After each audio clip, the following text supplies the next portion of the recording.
Well, it's that time again. Time to transfer another swarm that we caught in this box here. The previous swarm I caught just a couple weeks ago, I didn't have any frames in this sucker, so I ended up having to improvise. That swarm is sitting right down here below on the ground. Now we've got swarm number 2. Don't worry, I put frames in this time, so we avoided that mistake. We're going to be transferring this swarm a little bit earlier than I think we should.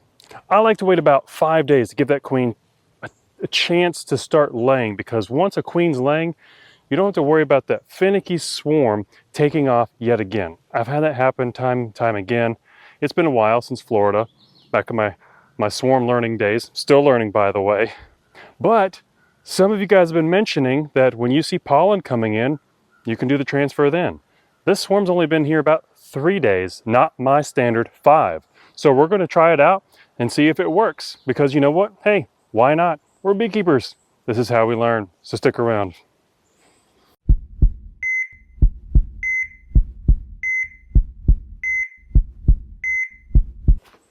All right, so we're going to get straight to it. I've already got my equipment ready. There's 5 frames up in this trap. I've got 5 frames down here on the ground. I don't have any comb right now, but I do have some bare plastic inserts to go into the empty spots to fill up this deep once we transfer the swarm down in here. So I also didn't have a lid for this thing because it went with that swarm the first time. So I just put a bottom board up there with a brick on it. So we're gonna have to take it down carefully. At the moment, I don't have a smoker lit and it's been rainy. I anticipate these girls to be a little testy. So I'm gonna put the veil on and get to work. If they make me need to light a smoker, I will do it. Okay, here we go. I'm gonna move the lid first. There's a brick on top, so I gotta be careful. There's a bunch of bees, of course. They're like, what? All right, I'm gonna toss this brick. I'm gonna set this up gently after I check for a queen. There's no queen. So we're just gonna prop it down here near where we're gonna transfer this swarm into. Now we're gonna take this down. And remember, just like the first one, there's still gonna be a lot of returning foragers hitting this spot. They're used to coming home to this hole here and this one up here. Now earlier, when I first saw this, earlier today, not the first time, they were washboarding up here. And just in case you guys don't know, washboarding is always the sign of a really good, healthy colony. I've never seen a weak colony washboard. So it's a good sign. Tells me that they're likely to stay. All right, they're off the nail. I'm gonna bring them down carefully.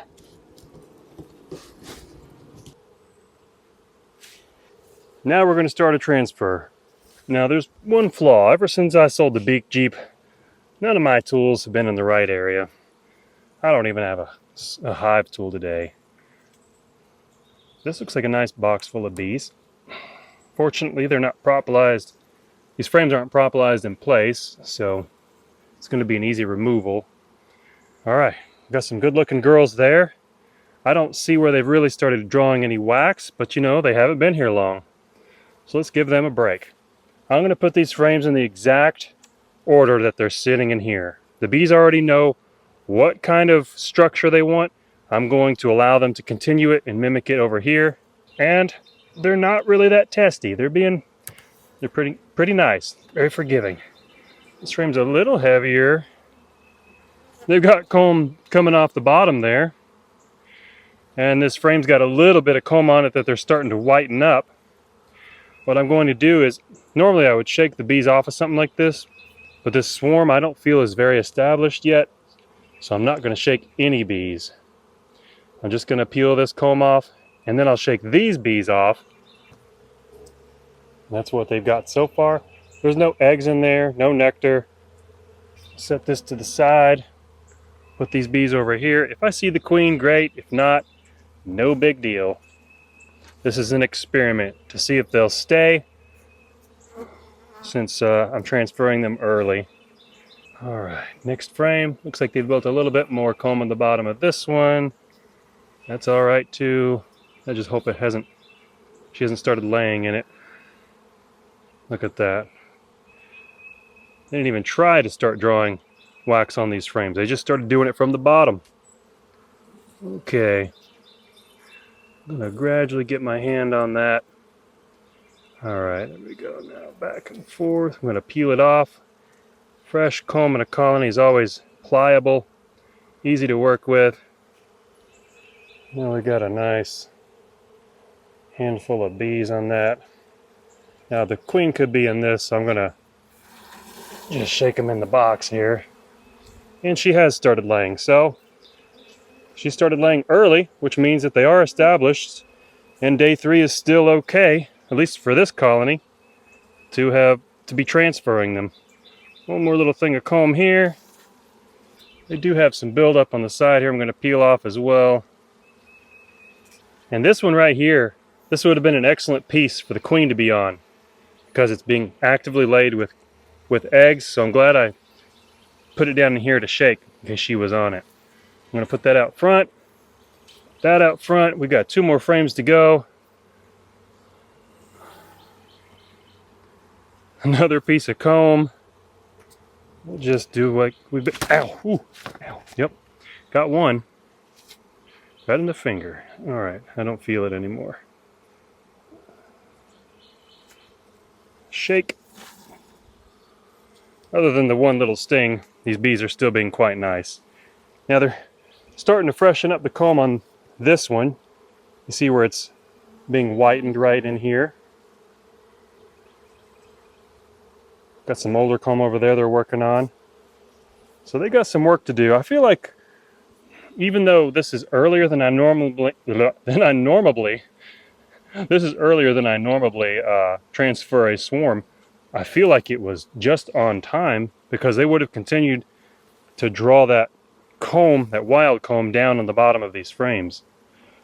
Now I don't know if it's obvious to you guys, but the little comb that is on these frames is only on the back half. I'm orienting all these frames to where the majority of the comb they've got to freshen up is back here. So it's all together and not like one, like this frame has got it this way, this frame's got it this way. I want it to be uniform for them so they can build a cluster out from there. Last frame, no exception to that extra comb building. So again, we're gonna have to gently get our fingers on the edges, start to work that back and forth. All right, got it free. She's started laying eggs on that too. I don't see her on here. Doesn't mean she's not, but we're gonna do this. Got this last frame out. This one's got the most amount of comb on it, but it's also got something else. Our queen working her way through the comb here. Let's zoom in on her. Now she's a beauty. Nice and plump. Awesome. We know she's established, she's laying eggs, and she's on the frame with the most comb, and that makes sense to me. It's already ready to lay. So since this has the most comb on it, I'd like it more towards the center, so I'm going to bring these tight frames that are homemade out and create space for her in the middle. Now she's right here. She's not on the bottom bar, so I feel it's safe to go ahead and put this down in and then scoot it over too. And in fact, we'll go ahead and put 2 of these in. All right, there's 1 frame, 2 frames. Now we'll start to space everything. And then we've got 1 more move for this transfer to be complete. And that's to shake the bees from this swarm trap into this box. And there's a real easy way to do that. It takes very little time. Okay, that's 9 frames and the 10th. All right, we've got a telescoping cover here. It's got some buildup underneath here so that it doesn't sit flat. That way it gives them a little bit of ventilation. It doesn't squash any bees.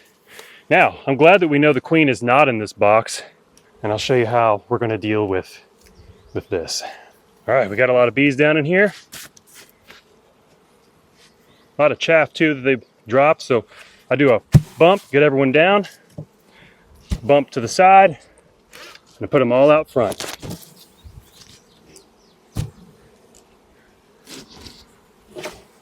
Now, I could have just done this on the top bars before putting the lid on, but then I'd have to wait for them to work down between the frames. This way, one of two things happens. One, a lot of these bees will take flight, hit the air, and try to go back to where the trap originally was. The other ones will start to march towards the colony because that's where they smell their queen and just go on inside. If we look closely, they can see that these girls are already doing their job and letting everyone know through fanning that Nasanov pheromone that this is home. And so thus begins the march. That's really a cool thing to see.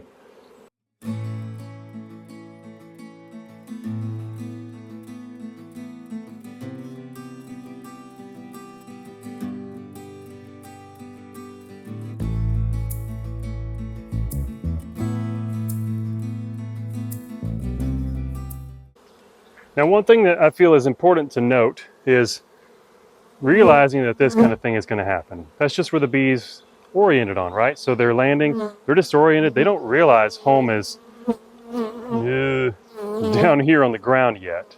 But they will soon, because those bees fanning the pheromone of, hey, here's home, here's mama. But the other important thing to note is that I'm not hanging my trap right away again. If I did, these bees would go inside the trap. They would stay there even overnight. They would not orient down here onto where I've got the primary colony. So it's important to keep that trap down until these bees have oriented on home. And that's probably going to be a couple of days. And then we'll be fine. I can reset the trap with some new frames, hang it back up, maybe catch a third swarm. I mean, this is number 2 so far, so why not? Next move is I could relocate this tonight to its location up here on the hill, or I could just let it sit there because no one else uses this farm. If I remember, I'll move it. If I don't, it'll just sit there, and eventually I'll deal with both of these at the same time. No big deal. Like I said, I'm the only one here. So thank you guys for joining me today. I appreciate it. Check out my new 10th book in the Hive Doctors series, The Beekeeper's Code of Honor, the unwritten rules of conduct. Until now. I'll see you guys in the next video. Hive Doctor out.